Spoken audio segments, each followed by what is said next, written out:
Un violent orage a éclaté au-dessus de la capitale Sevnol ce vendredi, peu après 13h30. S'il n'a duré que quelques minutes, il a été suffisant pour causer des dégâts. En centre-ville, une partie de la toiture d'un restaurant et d'un salon de coiffure tout neuf s'est effondrée. Aucune victime n'est à déplorer. En fin de matinée ce vendredi, le ciel s'est soudainement assombri. Arrivé en provenance du Piémont Sevnol, l'orage annoncé depuis quelques jours a fini par éclater aux alentours de 13h30 à Alès. Des pluies diluviennes mêlées à des petits grêlons se sont alors abattus pendant une dizaine de minutes avant de filer vers le nord du département. Un épisode rapide et brutal qui a suffi à causer d'importants dégâts matériels.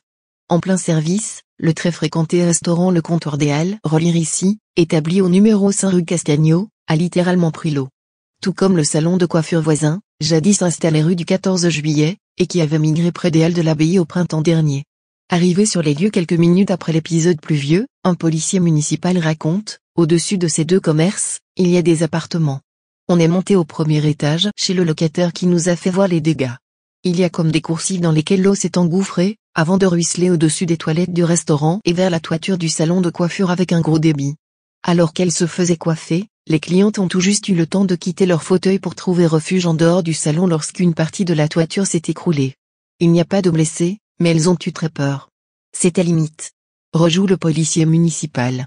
Depuis 14 heures, policiers municipaux, agents de surveillance de la voie publique, sapeurs-pompiers et agents du service risque majeur de la ville d'Alès sont sur place pour tenter d'établir les circonstances exactes de l'incident et évaluer l'ampleur des dégâts. Les pieds dans l'eau, Céline, la propriétaire du salon, tente de garder la tête froide en prévenant par téléphone ses clients de l'après-midi de son incapacité à les recevoir. À ses côtés, Vincent Begdad, gérant du restaurant, s'apprête à annuler sa réservation du soir, 80 personnes, tout en restant, comme à son habitude, optimiste, c'est que du matériel. Mais je suis dégoûté pour Céline, qui venait juste d'ouvrir son salon après des travaux.